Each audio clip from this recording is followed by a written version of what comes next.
Hello, today we are going to take a look at the Sure Response Micro22 radio.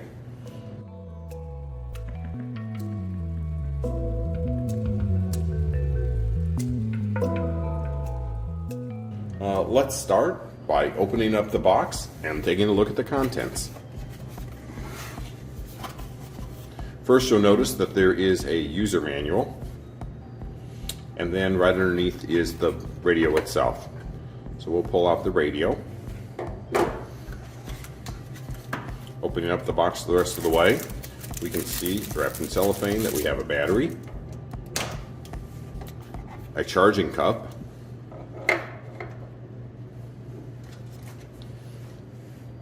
a power adapter,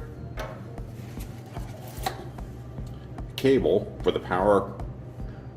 the power adapter that connects to the charging cup, and lastly a baggie with several items. You can see the baggie with the lanyard as well as a belt clip.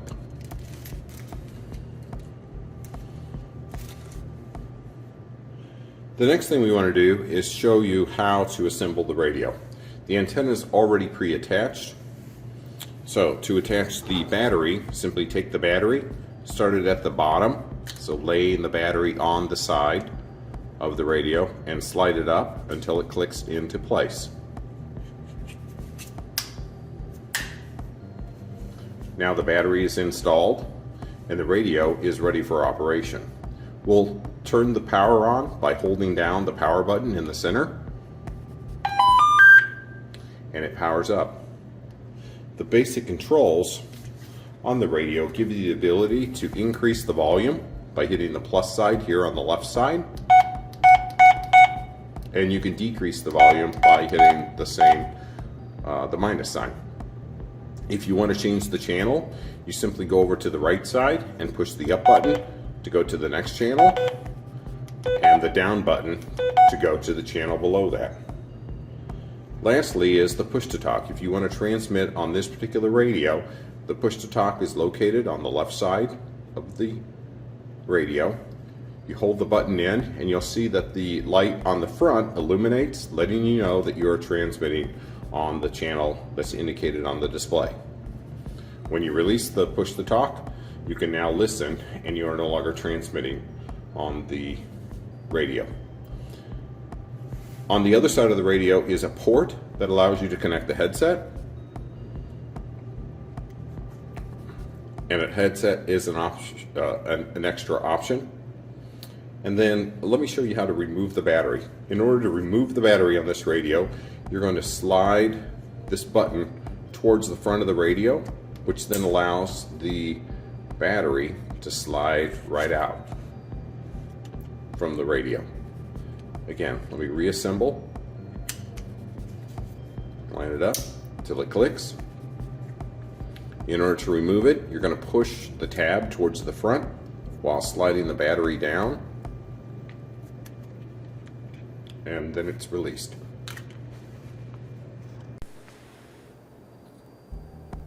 Alright, so with the Micro22, some of the things that you have the ability to do, you can push the up button or the down arrow button, which allow you to change the channel.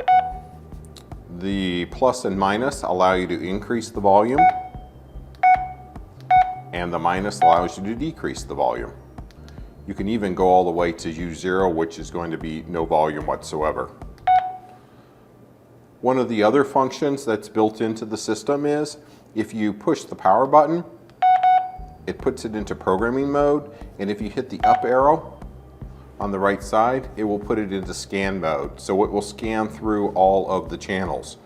The key here as it's scanning is if another radio were to transmit on any of these 4 channels, it would stop and you would be able to hear that conversation, and you could actually hit the press to talk key. If while it's in scan mode you hit the press to talk key, it will begin to communicate on whatever channel it stops at. In order to take it out of scan mode, you hit the power again and it will take it out of scan mode. Another handy thing is you can hit the power button again, just one push, and then hit the plus, and that actually locks the keypad. So to take it out of the keypad mode, you're able to hit the power button again and hit the minus. So to lock it, power button and the plus sign, and now it's locked. You can't change the channel, can't change the volume. That's kind of handy. To take it out of that mode, you'll hit the power again and the minus, and then that will take you out of that particular mode and allow you to use the keys again to change the channel and to do whatever it is that you're looking to do.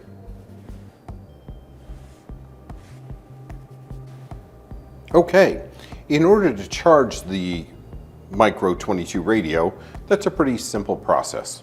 First of all, you take the charging cup and the power cable, and you'll plug the power cable into the back of the charging cup.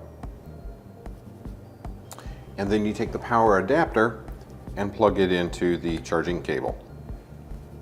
And then this plug here plugs into the wall for electricity. When you want to charge the actual radio, it slides into the back of the charging cup. And the beauty is when it's plugged into here and it's all set up properly, there's an indicator light here in the front that will turn red as it's charging, and it will turn green when it has finished charging. One other thing that's kind of handy about this is we can take this radio. I'll push the button here on the bottom to remove the battery. And in removing the battery, I can actually charge the battery by itself. It will slide into the charging cup and allow us to charge it all by itself. It's a little more difficult, I think, to add it in, but so with the battery attached all by itself, it will turn, the indicator light will be red when the battery is charging, and it will turn green once the battery is charged. So if you purchase a spare battery, this will give you an excellent opportunity to use the spare battery while the primary battery or while the other battery is actually charging. And then when it's fully charged, you can reconnect it, slide it on, snap it into place, and you turn your power on, and you're ready to go.